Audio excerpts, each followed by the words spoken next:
প্রতিটা রেলিং কোনো পিলারের সাথে সংযুক্ত নাই।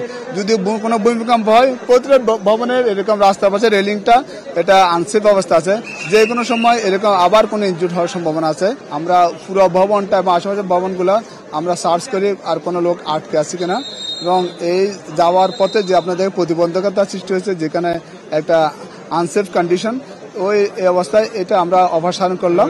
অপসারণ করে আমাদের কার্যক্রম এখানে শেষ করছি। ধন্যবাদ। আপনারা দেখতেছেন আপনাদের বাম পাশে এই যে উপরে ছাদের রেলিং এ আপনারা দেখবেন প্রতিটা রেলিং কোনো পিলারের সাথে সংযুক্ত নাই।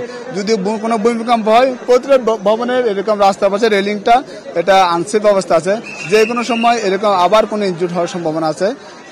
আমরা স্থানীয় যারা জনসাধারণ তাদেরকে বলতেছি এরকম রেলিংগুলো যেন তারা চেক করে, যদি ফাটাল অবস্থা থাকে যে কোনো আবার পরে আরও কোনো ইনজুর হতে পারে। প্রত্যেককে আমরা প্রতিটি মুহূর্তে আমরা সচেতন করতেছি যাতে আমরা এই ভূমিকম্প থেকে আমরা নিজেদেরকে সেভ করতে পারি। ধন্যবাদ।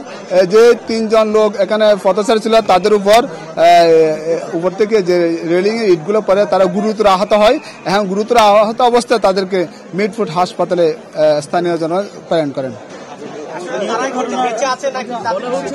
ধন্যবাদ। তাদেরকে গুরুতর আহত অবস্থায় তাদেরকে হাসপাতালে প্রেরণ করা হয়। ধন্যবাদ। আমার নাম মোহাম্মদ নামুল হক, আমি জোন কমান্ডার ফায়ার সার্ভিস ও সিভিল ডিফেন্স সদর জোন 1। ধন্যবাদ।